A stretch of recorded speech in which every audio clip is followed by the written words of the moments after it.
बिस्मिल्लाहिर्रहमानिर्रहीम। अस्सलामु अलैकुम वरहमतुल्लाहि वबरकातुहू। मुअज़्ज़ज़ सामीन, मैं उम्मीद करती हूँ आप सब खैरियत से होंगे। मुअज़्ज़ज़ सामीन, आज मैं आप लोगों को एक बहुत ही प्यारी कहानी सुनाऊंगी जो कि मोहब्बत के बारे में है। मोहब्बत का जवाब मोहब्बत से देना चाहिए। एक शख्स अक्सर एक बूढ़ी औरत से अनार ख़रीदा करता था।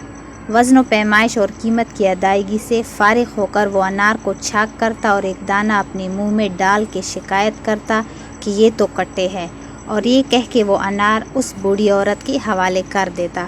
वो बुज़ुर्ग औरत एक दाना छक के कहती, ये तो बिल्कुल मीठा है, मगर तब तक वो ख़रीदार अपना थैला लेके वहाँ से जा चुका होता है।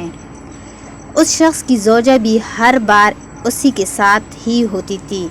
उसकी बीवी ने पूछा, जब उसके अनार हमेशा मीठी ही निकलते हैं तो ये रोज़ का ड्रामा कैसा? उस शख्स ने मुस्कुरा के जवाब दिया, वो बूढ़ी माँ मीठे अनार ही बेचती है, मगर गुर्बत की वजह से वो ख़ुद इसको खाने से महरूम है। इस तरकीब से मैं इनको एक अनार बिला किसी कीमत के खिलाने में कामयाब हो जाता हूँ। बस इतनी सी बात है। उस बूढ़ी औरत के सामने एक सब्ज़ी फ़रोश औरत रोज़ाना ये तमाशा देखती थी, सो वो एक दिन पूछ बैठी, ये आदमी रोज़ाना तुम्हारे अनार में नुक्स निकाल देता है और तुम हो कि हमेशा एक ज़ायद अनार वज़न करती हो, क्या वजह है?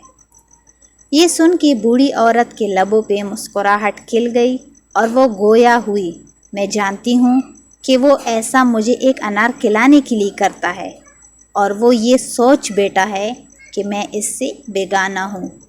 मैं कभी ज़्यादा वज़न नहीं करती, ये तो इसकी मोहब्बत है जो तराजू के पल्ले को बोझल कर देती है।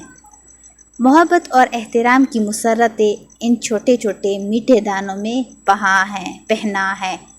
सच है कि मोहब्बत का सिला भी मोहब्बत से दिया जाए। मज़ीद अच्छी वीडियोस के लिए हमारा यूट्यूब चैनल सब्सक्राइब करें और बेल आइकन को दबाएं। अल्लाह हाफ़िज़।